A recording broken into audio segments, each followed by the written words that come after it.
Who wants to build wealth? Yeah. Who wants to save on your taxes? Who has no idea how to do any of those things? Who has a little idea? Who wants to know more? Come on, everyone!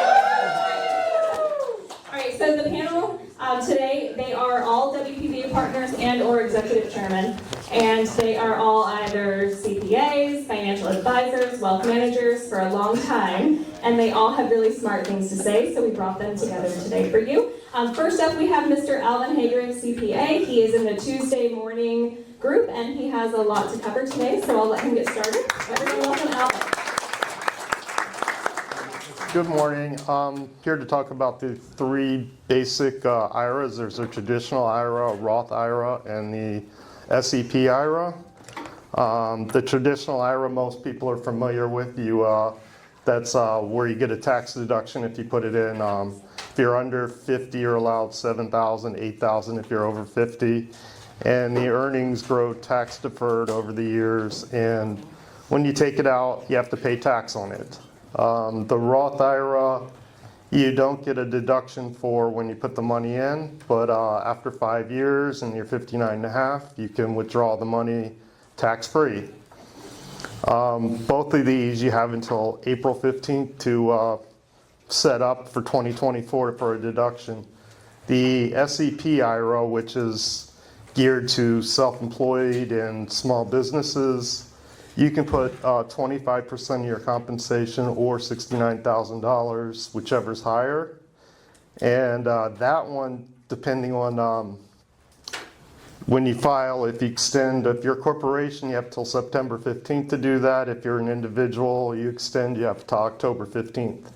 So you have a little flexibility with those. If you're running late, you can do those when you're self-employed. Also, there's some income restrictions on some of these. So also, if your wife or your spouse is in a pension plan at work, you may not be able to do a traditional IRA based on your income. But Roth IRAs are a little more flexible since they're not deductible. So most people can do those, but there are income restrictions on those too. Do you want to open it directly up for him for questions, or what we'll at do the end? is everyone can just file your questions away for each of the panelists, and we'll leave about 5 to 10 minutes dedicated for Q&A at the end. That might be too hard to remember.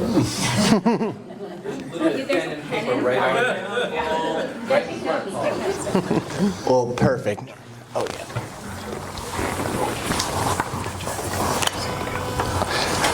Well, hello again. I'm Chris. I'm with Edward Jones Investments. Edward Jones has been in business for over 100 years, and I've partnered with the local Trinity office to take that over, and that has been established right here, right behind the Walgreens on the Mitchell and Little corner for over 13 years. So I have really been blessed to be able to take over that office and build this business right here in this community, and so that's what I'm doing. Today I'm going to touch a little bit of more information on the IRAs, because when you go see Alvin, he can help you with your taxes, figure out what your income is and what your situation might be. And then what I can do is actually open up those accounts that he was referencing, those IRAs, those IRAs, which are individual retirement accounts. So I wanted to just touch base on just the philosophy and principles of making yourself wealthy. So there is one of my favorite books. This is not Edward Jones affiliated whatsoever, but it's The Richest Man in Babylon. It was found on stone tablets found in Babylon, etched into them over 7,000 years ago, and it has 7 principles of wealth building. So the short story is the king gathered grabbed the wealthiest man in Babylon and said, "Can you teach these principles?" And he said, "Absolutely." So he grabbed 100 noblemen, and they taught the 100 noblemen these 7 principles. So the first one is pay yourself first. The second one is control your spending. The third is invest wisely. The fourth is protect your wealth. The fifth is own your home. The sixth is plan for the future. And the seventh is increase your earning potential. So that's exactly what I do as a financial advisor, is I help partner with you and kind of use the concept of two heads are better than one, and we help make quality financial decisions for you and your life based off of your actual situation and family. What I'm able to do as a generational wealth advisor is really kind of use the concepts of many hands make light work. Having principal investment and quality investment in your family from the start can help build just a long series of, managing the estate when you have the grandparents and the legacy planning, the general just growing of your business and paying yourself, and just making sure that your investment retirement account is something that you can use to retire on. And then of course, helping educate your children to set them on a path to making sure that they feel like they don't have to live paycheck to paycheck, and that they feel like they are a wealthy person and can claim themselves as such.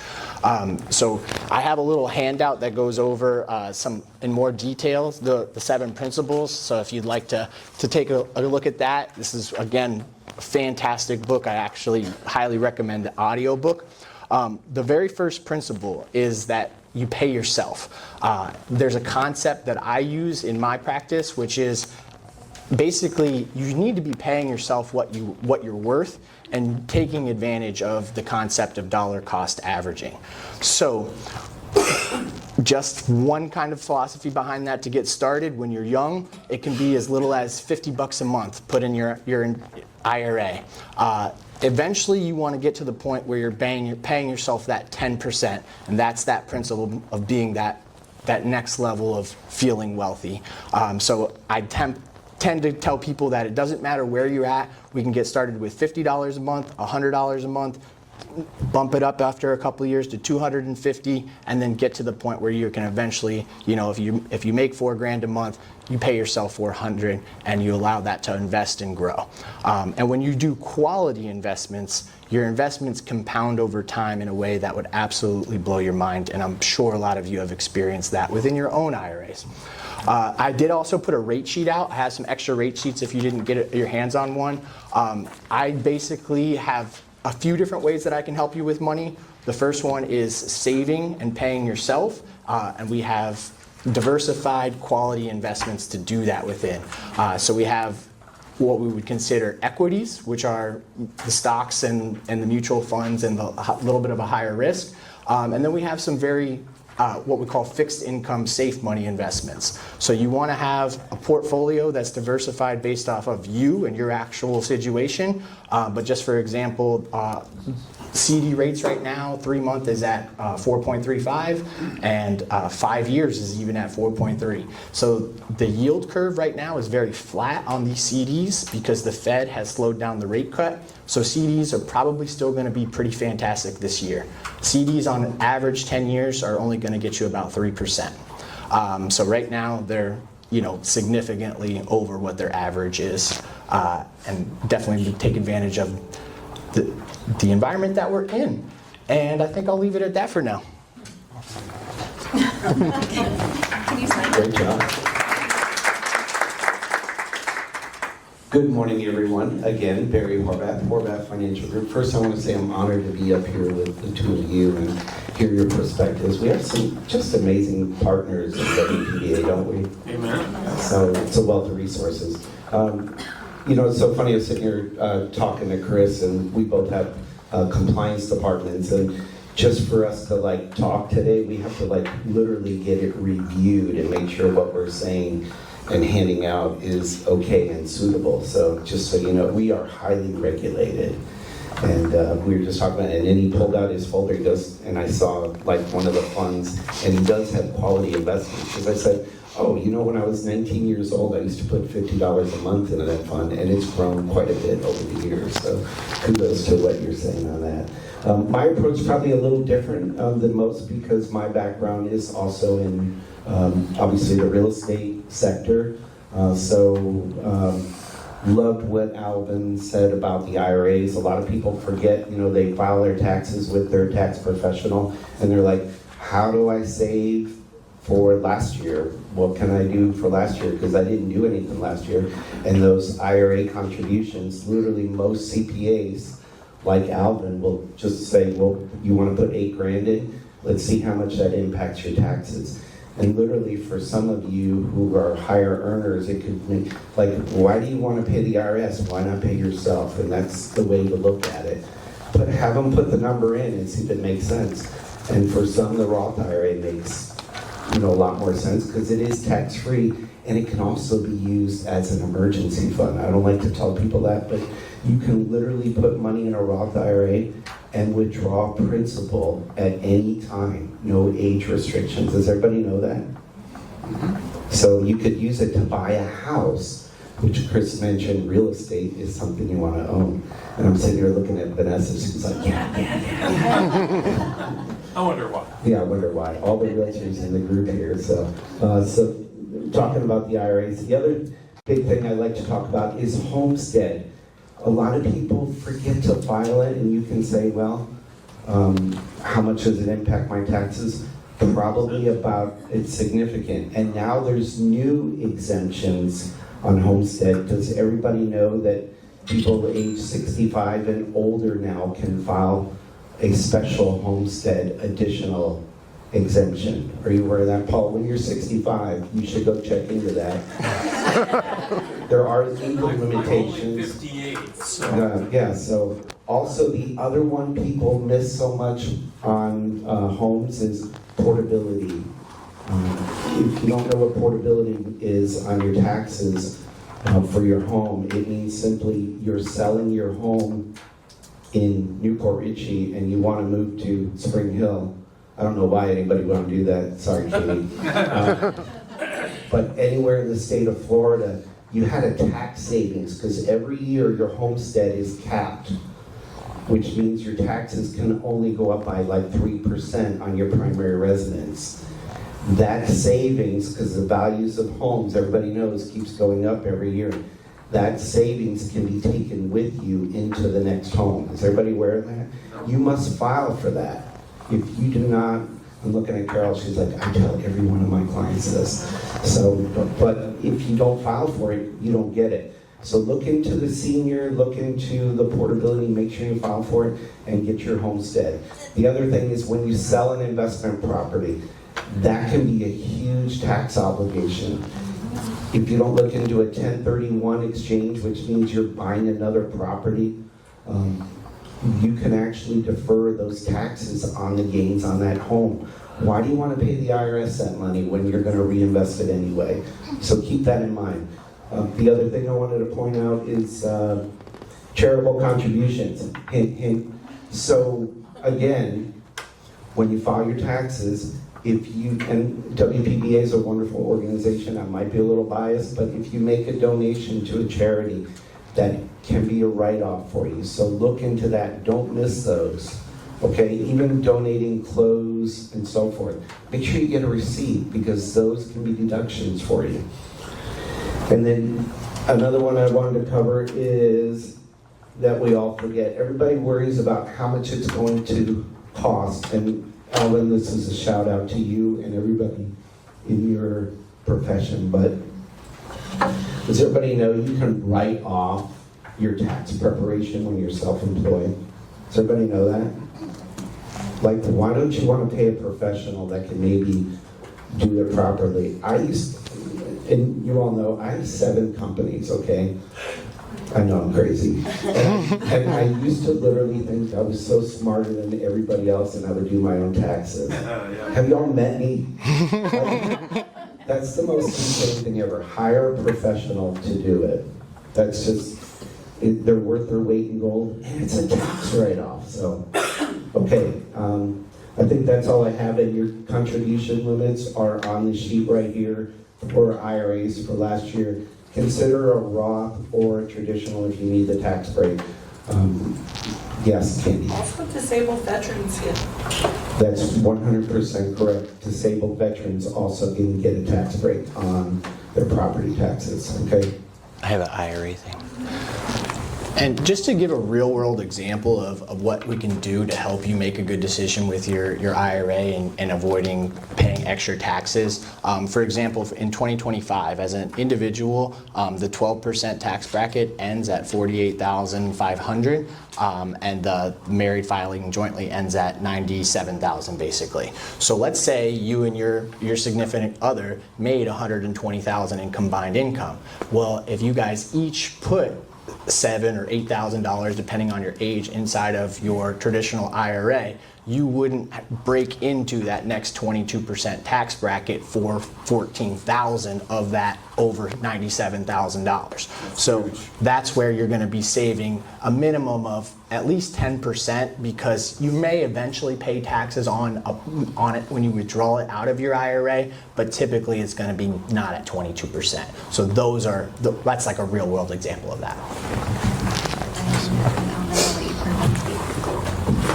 Well, I absolutely agree that, yeah, you can knock yourself into a lower tax bracket by both spouses maximizing the IRA contribution, so that's a really good idea. Any questions? Well, I just want to make a comment, because you mentioned about the extra on the taxes, the property taxes. I checked that out. At my age, I qualify, but I make too much money. There's a limit. Yeah, there's a limit. I don't know what that is. I didn't check that. It's 37,000. Okay. Well, I guess I make more than that. So. Yeah, apparently. Thanks for letting us know.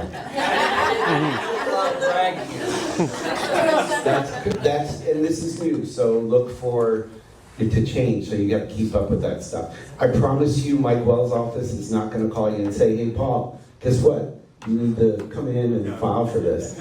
And just check it out, it's worth it. So, did someone else have a question? Yes? Yeah, on the charitable contributions, do you have to file a particular way? Can you do short form, or do you have to do itemized? That's an Alvin question. That is an itemized deduction in most cases, yeah. And I just want to say though, it can be donated by, if you have a business, you can use that as a direct write-off for your business. So itemization is out there. It's not necessarily absolutely that. For Chris, when you take an account, because you talked about putting $50 in an account, you hear so much about financial advisors, well, we won't take your account unless you have $500,000 for us to manage. So can you talk about that? Sure. I fell short, so I didn't get to control it. So he basically, said, if I don't have $500,000, do I need to talk to you, Chris? You absolutely do want to at least have a conversation with me. And absolutely, I'm in a position where I'm trying to grow my business and I'm trying to partner with serious investors. So would I typically partner with somebody who's just wants to have, has nothing to start with and just wants to do $50 a month? Maybe if they're in their 20s, yeah, sure. If you're 80, what?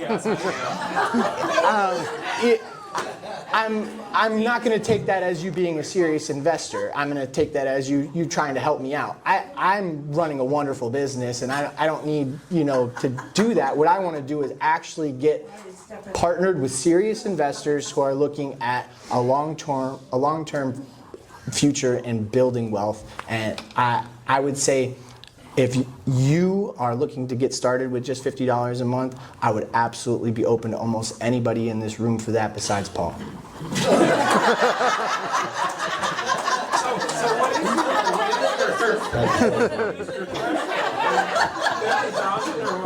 No.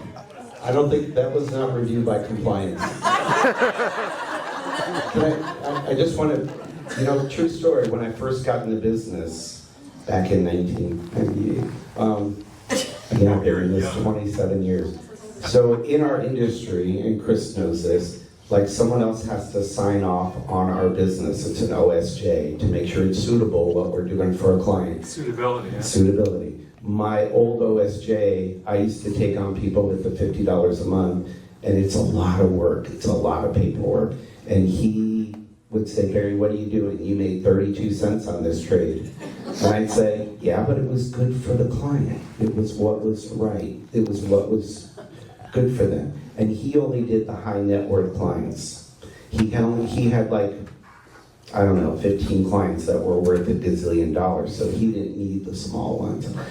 You know, the market tanked and he lost his clients, and I kept mine. And my $50 a month people kept growing wealth, and then they would refer their parents and then their grandparents. So I don't have a minimum. I treat all of my customers, whether they have $50 or $50 million, the same. It doesn't matter.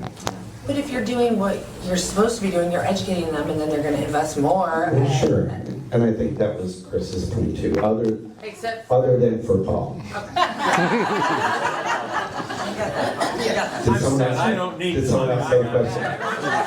It sounds like he's got plenty more. I got money. We'll do Ron and then Jessica. Maybe. Can you start my Roth? All right, hold on, Ron's gonna go. For Alvin, minimum distribution requirements for all of these accounts. Is there a way for someone 72 plus to avoid it, or what should their big strategies be when they're at that point? Well, the Roth IRA doesn't require minimum distribution, but you can't take your IRA contributions from a traditional at that age and move them to a Roth at that point. Early on in life, you could start converting your traditional into a Roth, but once you hit that required minimum distribution, you cannot transfer that over to a Roth. One thing you can do with it is a qualified charitable distribution straight from it, which would avoid having to pay some of that money to the IRS. You would give it straight to the charity. So if you're interested in at least using it for that, you can help do your charity with that portion of your required minimum distribution, which is required out of your IRA at age 73. Jessica, and then So my question is for Barry. So Dustin and I are in the process of constructing a home. We do have a construction loan that'll be a permanent eventually. At what point are we allowed to file the homestead? After your CO and your closing. Yes. I want to go back to Chris's point just a moment. The charitable, can you talk a little bit about donor advised funds and how that can be used as a strategy for the distribution of charitable donations? What did he say? donor advised funds, that gets a little bit into the weeds. It's a way to basically strategically pay out your money to a charity, as I believe what he's referencing. Is that what you mean? Yeah, see, we're required, anybody that donates over $5,000 a year, we put on the 990, we have to by law. Okay. And then that becomes public information, and then everybody starts getting calls from like-minded. Where at the donor advised fund, there's a sense of anonymity that's provided. Okay. That they get their tax thing from Schwab, Renaissance, any number of those funds, and they can direct it to be sent to a specific charity. I'll just be honest with you, a lot of that is done on the back end, and really I just get that need from my client, and then I would set that up for them. So I guess directed at Barry and what he would suggest, because again, this is a 501c3 that we have to file a 990 every year with IRS, and it would seem that if anybody did want to, and related to stock, running the stock through a DAF as opposed to cashing it. right. And having to pay capital gains, running it through a DAF to get the tax benefit. And that's something I should definitely mention. So what he's mentioning there is that if you have a large capital gain, like let's say you bought Microsoft 15 years ago, well now it's worth significantly more than what you paid for it. If you were to cash in that stock and take the money, you'd pay a large long-term capital gains on it potentially. What this would avoid was you would be paying that by, again, giving it to the charity. Because you never get the funds. Because, correct. I have, you have your 5 points. I think you had 5 your points. Pay yourself first. Yes, that was one. You missed the very first one. Set 10% to the Lord, then pay yourself. Amen, amen. Nick? Then you really get rich. When you convert from a traditional to a Roth IRA, what are the tax implications? When? That's exactly why you would want to have a conversation with Alvin and me, is to really understand what that's going to mean for you at that time. And so there could be a situation in your life where you do this IRA conversion and you pay the taxes on all the money inside of your Roth account, and then it's going to be put into the Roth account, or excuse me, into your traditional account, and be put into the Roth account, and then grow from there. So typically, it's when you want to do that between maybe like before you're 60, really, so that way you still have, you know, a good 15, 20 years of a potential for that money to grow without the tax implications. Too late.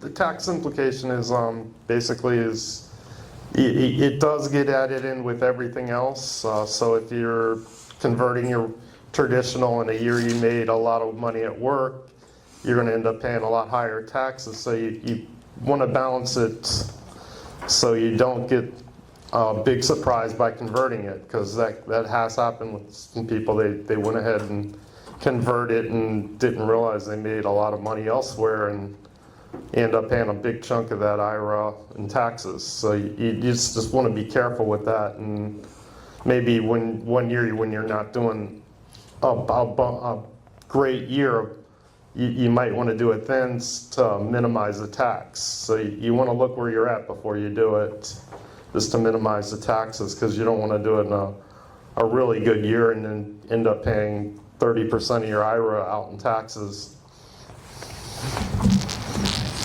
I would also look at your market timing. So if the market is really down, it's maybe a good time to convert from a traditional to a Roth, because that can impact your taxes. So I have people that put on watch, and if you haven't noticed though, we really haven't had a bad year in a while for the market overall, so, which is a good thing. The other loophole, if you don't qualify for a Roth, here's a secret.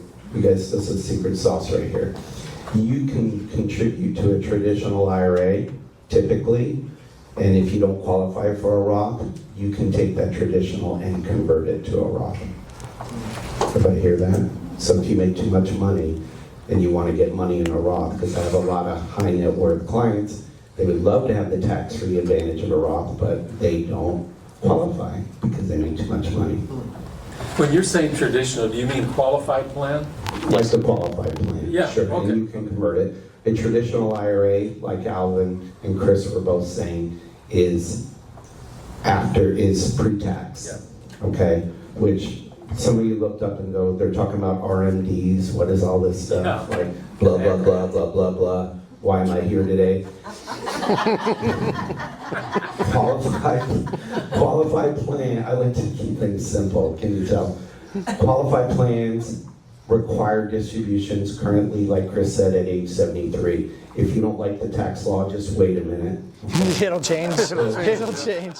Which means you have to take out money from that plan because you didn't pay tax on it. The IRS is sitting there on the other side saying, we want our tax money. Yeah, take some money. And they tell you what rate it must come out. So what they do is they say, okay, you're probably going to live to be 150 like Paul, and we're going to spread out your distributions. Don't ever sit up front, by the way, just a pro tip.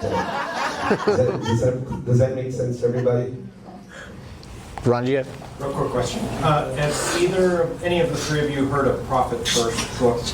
And if you have any opinion on it? I can't hear what you're saying. Profit First. It's a book. It's a book. I have not. I have not. I've not. Read it. It's a pretty solid business book. And to Chris's point, it talks about taking your profit before paying through your business, and then setting up different bank accounts for different types of expenses. But I just want to know, any of you read it? The author is Mike Michalowicz. Don't ask me to spell that last name. Mike Michalowicz, Mike Profit Michalowicz. First. There Okay. are two other questions I saw just Yes. now. So, like when you're talking about they have to take money out of that, is that instead of giving to charity, can you pass it down to your children or take out a lump sum and that's Yeah, you could. pay the taxes on it? Generally, most people use it as a portion of their income stream. So they go, oh, I'm going to get X amount of money from my IRA, some from Social Security, if I have any pensions, and they're calculating into their household expenses. So generally, that's what most people do with their required minimum distribution is they take it out, or they kind of put it in one pocket to the other. They take it from the IRA into just a generic investment account and just. Do you avoid paying taxes on it? No, that's the whole thing is you're having to pay taxes on it. All right, so unless you give to a charity. Unless you were Not potentially to do. To A child, no, yes. It wouldn't work under the gift tax laws, no. Anyone else? There's a hand up there. I have a question. So can you do a Roth conversion from a traditional IRA as well as a SEP IRA? I believe you can use a SEP, because SEP and a traditional IRA are, for the most part, the same thing. They're taxed, you still have the required minimum distribution, so I haven't looked it up, but I'm about 99% sure you can take a SEP and convert it into a Roth when you're ready. Can I ask one more little question? Can you speak a little bit on the SEP IRA versus a solo 401k? Well, the solo 401k is a little more complicated, but you, if you're in the right place, the solo 401k is a really good thing because then you can do some of the things like a traditional 401k where employer matches, stuff like that, where I've seen medical professionals do this, and they have to make the employees participate in it, though, if they're not a sole proprietor, and they'll make the maximum contribution, and then the company, they are the company, but the company is incorporated, so they'll match it. So yeah, there's potentially more money you can put away in a solo 401k than a SEP IRA, but there's a little more complicated to put together. Come see you. Yeah. Wonderful. We'll give it up for the panel if anyone has further questions.